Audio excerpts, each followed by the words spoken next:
Day 280, Return, Nehemiah 12, Esther 14-15, Proverbs 21 verses 21 through 24. Let's begin.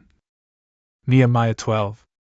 Now these are the priests and the Levites who ascended with Zerubbabel, the son of Shealtiel, and Jeshua, Sariah, Jeremiah, Ezra, Amariah, Malach, Haddish, Shechaniah, Rehum, Mirmoth, Iddo, Ginnathan, Abijah, Mijamin, Mediah, Bilgah, Shemaiah, and Joiarib, Jediah, Sallu, Amok, Hilkiah, Jediah.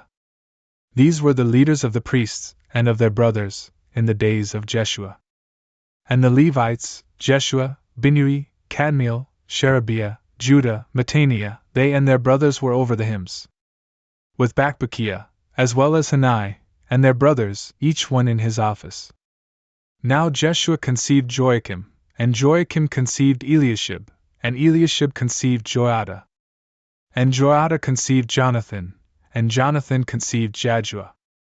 And in the days of Joachim, the priests and the leaders of the families were, of Sariah, Moriah, of Jeremiah, Hananiah, of Ezra, Meshullam, of Amariah, Jehohanan, of Maluchi, Jonathan, of Shebaniah, Joseph, of Haram, Adnah, of Meraioth, Helkai, of Adaiah, Zechariah, of Ginnathan, Meshullam, of Abijah, Zikri, of Mijamin and Moadiah, Piltai, of Bilgah, Shammua, of Shemaiah, Jehonathan, of Joiarib, Mattani, of Jediah, Uzzi, of Salai, Kalai, of Amok, Eber, of Hilkiah, Hashabiah, of Jediah, Nethanel. The Levites, in the days of Eliashib, and Joiada, and Johanan, and Jaddua, and the priests, were written according to the leaders of the families, during the reign of Darius the Persian. The sons of Levi, according to the leaders of the families, were written in the book of the words of those days, even to the days of Johanan, the son of Eliashib. Now the leaders of the Levites were Hashabiah, Sherebiah, and Jeshua, the son of Kadmiel, and their brothers, in their turns, so that they would praise and confess, according to the precept of David, the man of God. And they served equally and in order. Mattaniah, and Bakbukiah, Obadiah, Meshullam, Talmon, Akub, were keepers of the gates and of the vestibules before the gates. These were in the days of Joachim, the son of Jeshua, the son of Jozadak, and in the days of Nehemiah, the governor, and of Ezra, the priest and scribe. Now at the dedication of the wall of Jerusalem, they sought the Levites from all their places, so that they might bring them to Jerusalem, and so that they might keep the dedication, and rejoice with thanksgiving, and with singing, and with cymbals, psalteries, and lyres. Now the sons of the singing men were gathered from the plains surrounding Jerusalem, and from the villages of Netophathi, and from the house of Gilgal, and from the regions of Geba and Asmaveth. For the singing men had built villages for themselves around Jerusalem. And the priests and the Levites were cleansed, and they cleansed the people, and the gates, and the wall. Then I caused the leaders of Judah to ascend the wall, and I appointed 2 great choirs to give praise. And they went to the right upon the wall, toward the dung gate. And after them went Hoshea, and 1/2 part of the leadership of Judah. And Azariah, Ezra, and Meshullam, Judah, and Benjamin, and Shemaiah, and Jeremiah. And some of the sons of the priests went forth with trumpets, Zechariah, the son of Jonathan, the son of Shemaiah, the son of Mattaniah, the son of Micaiah, the son of Zachar, the son of Asaph. And his brothers, Shemaiah, and Azarel, Milalai, Helali, Mai, Nethanel, and Judah, and Hanani, went forth with the canticles of David, the man of God. And Ezra the scribe was before them at the fountain gate. And opposite them, they ascended by the steps of the city of David, at the ascent of the wall above the house of David, and as far as the water gate to the east. And the second choir of those who gave thanks went forth on the opposite side, and I went after them, and 1/2 part of the people were upon the wall, and upon the tower of the furnaces, as far as the widest wall. And above the gate of Ephraim, and above the ancient gate, and above the fish gate, and the tower of Hananel, and the tower of Hamath, and as far as the flock gate. And they stood still at the watch gate. And the 2 choirs of those who gave praise stood still at the house of God, with myself and 1/2 part of the magistrates who were with me. And the priests, Eliakim, Messiah, Mijamin, Micaiah, Elioenai, Zechariah, Hananiah, went forth with trumpets. With Messiah, and Shemaiah, and Eleazar, and Uzzi, and Jehohanan, and Malchijah, and Elam, and Ezer. And the singers were singing clearly, and Jezrahiah was their foremost leader. And on that day they immolated great sacrifices, and they rejoiced. For God had caused them to rejoice with great joy. And their wives and children also were glad. And the rejoicing of Jerusalem was heard from far away. On that day also they enrolled men over the storehouses of the treasury, for the libations, and for the firstfruits, and for the tithes, so that the leaders of the city might bring these in by them, with proper thanksgiving, for the priests and the Levites. For Judah was rejoicing in the priests, and the Levites who were assisting. And they kept the vigil of their God, and the vigil of expiation, with the singing men and the gatekeepers, in accord with the precept of David, and of Solomon, his son. For in the days of David and Asaph, from the beginning, there were leaders appointed over the singers, to give praise in verses, and to confess to God. And all of Israel, in the days of Zerubbabel, and in the days of Nehemiah, gave portions to the singing men and to the gatekeepers, for each day, and they sanctified the Levites, and the Levites sanctified the sons of Aaron. Esther 14:15.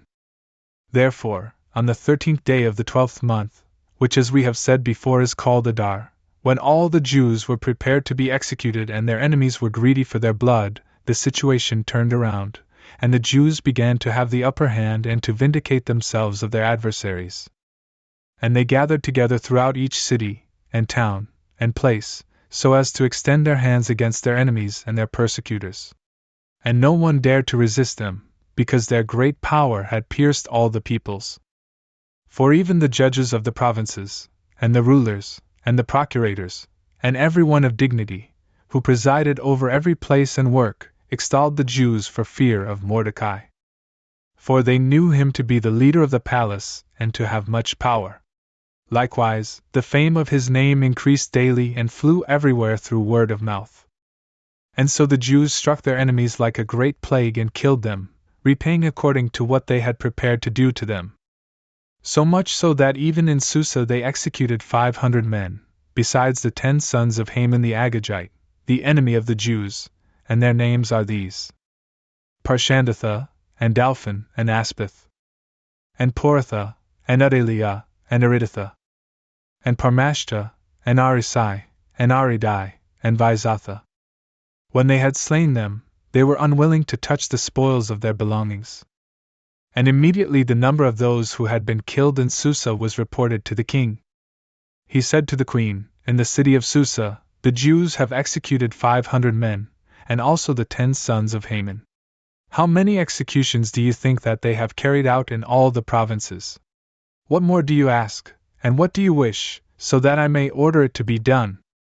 And she answered, If it pleases the king, may power be granted to the Jews, so as to do tomorrow in Susa just as they have done today, and that the 10 sons of Haman may be hung up the gallows. And the king instructed that it should be so done. And immediately the edict was hung up in Susa, and the 10 sons of Haman were hung up. On the 14th day of the month Adar, the Jews gathered themselves together, and they executed in Susa 300 men, but they did not seize their belongings from them. Moreover, throughout all the provinces which were subject to the king's dominion, the Jews made a stand for their lives, and they executed their enemies and their persecutors, so much so that the number of those who were killed amounted to 75,000, and yet no one touched any of their belongings. Now the 13th day of the month Adar was the first day with all of the executions, and on the 14th day they ceased the killing. This day they established to be sacred, so that in all times hereafter they would be free for feasting, joyfulness, and celebration. But as for those who were carrying out the killings in the city of Susa, they turned to killing on the 13th and 14th day of the same month. But on the 15th day they ceased to attack. And for that reason they established that day as sacred, with feasting and with gladness. But in truth, those Jews who were staying in unwalled towns and villages, appointed the 14th day of the month Adar for celebration and gladness, so as to rejoice on that day and send one another portions of their feasts and their meals. And so Mordecai wrote down all these things and sent them, composed in letters, to the Jews who were staying in all the king's provinces, as much to those in nearby places as to those far away, so that they would accept the 14th and 15th day of the month Adar for holy days, and always, at the return of the year, would celebrate them with sacred esteem. For on those days the Jews vindicated themselves of their enemies, and their mourning and sorrow were turned into mirth and joy, so that these would be days of feasting and gladness, in which they would send one another portions of their feasts, and would grant gifts to the poor.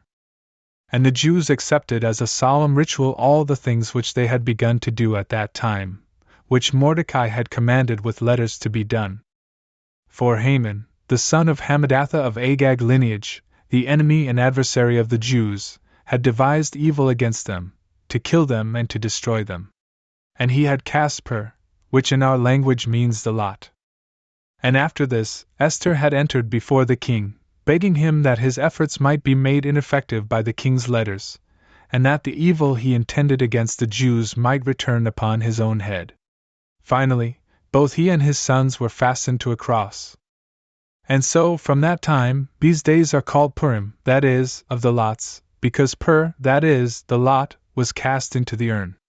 And all things that had been carried out are contained in the volume of this epistle, that is, of this book. And whatever they suffered, and whatever was altered afterwards, the Jews received for themselves and their offspring and for all who were willing to be joined to their religion, so that none would be permitted to transgress the solemnity of these 2 days, to which the writing testifies, and which certain times require, as the years continually succeed one another.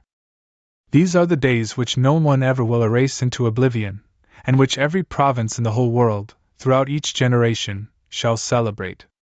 Neither is there any city wherein the days of Purim, that is, of lots, may not be observed by the Jews, and by their posterity, which has been obligated to these ceremonies.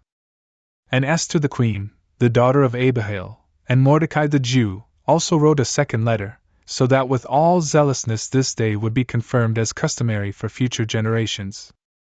And they sent to all the Jews, who had been stirred up in the 127 provinces of King Artaxerxes, that they should have peace and receive truth, and observe the days of lots, and celebrate them with joy at their proper time, just as Mordecai and Esther had established.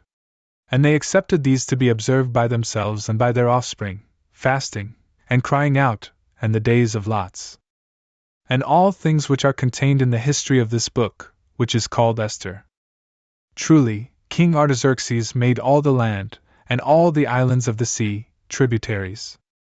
And his strength and his authority, and the dignity and supremacy with which he exalted Mordecai, have been written in the books of the Medes and the Persians. And how Mordecai of Jewish birth was second after King Artaxerxes, and great among the Jews, and acceptable to the people of his brethren, seeking the good of his people, and speaking about things which pertain to peace for their descendants. And Mordecai said, By God have these things been done. I remember a dream that I saw, which signified these same things, and nothing of this whatsoever has failed to occur. The little fountain which grew into a river, and had turned into light and into the sun, and overflowed into many waters, is Esther, whom the king received as wife and whom he preferred to be queen. But the 2 dragons are I and Haman. The peoples who gathered together are those who had attempted to erase the name of the Jews.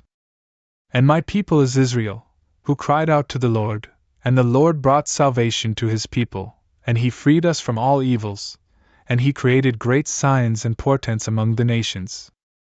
And he commanded there to be 2 lots, one for the people of God and the other for all the nations. And both lots arrived at the day appointed before God, even from that past time, for all peoples. And the Lord remembered his people and had mercy on his inheritance. And these days shall be observed in the month of Adar, on the 14th and 15th day of the same month, with all zealousness and joy, by the people gathered together into one union, throughout all the generations hereafter of the people of Israel.